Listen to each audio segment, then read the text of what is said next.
of Remembrance. We invited an actual Holocaust survivor to talk to us today about his experience because, as I stated before, we need to learn from history to ensure that history is never repeated. We want to honor his contributions to us today. Sir, we ask you to come once again so that we can learn from your experience.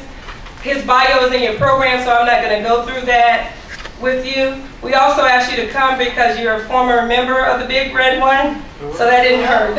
Ladies and gentlemen, Mr. Robert Beer. Let me tell you what I'm talking about. It has nothing to do with gas chambers. It has nothing to do with concentration camps.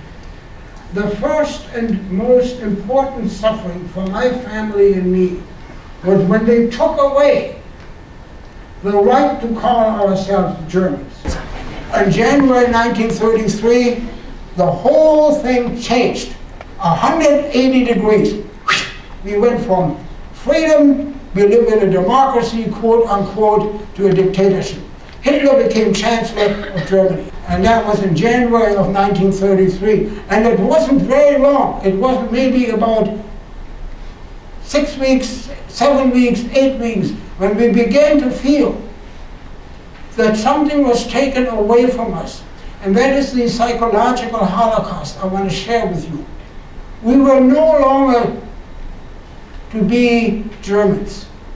The country my father fought for, the country whose music we loved, whose poetry we loved, the literature we admired. And so how do you live in a society where your heart wants to belong to your country, and the people of that country tell you, we don't want you? They took the whole family and we were arrested. Now we were in jail.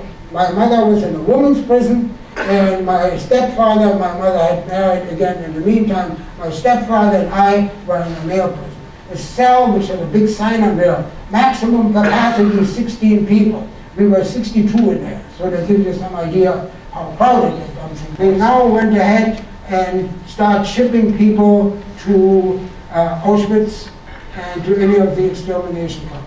Day in and day out, were trains leaving our Theresienstadt.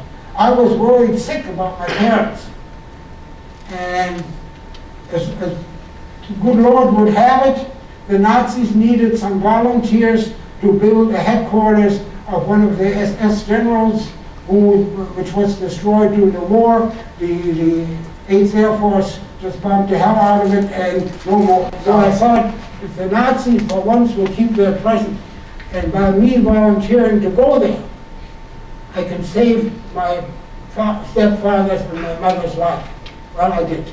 I volunteered, and it was the worst time I've had in the entire Nazi. And we arrived, and in May of 1945, the Soviet army liberated our camp. And there you have a brief sketch of my, I could go on, but she won't let me.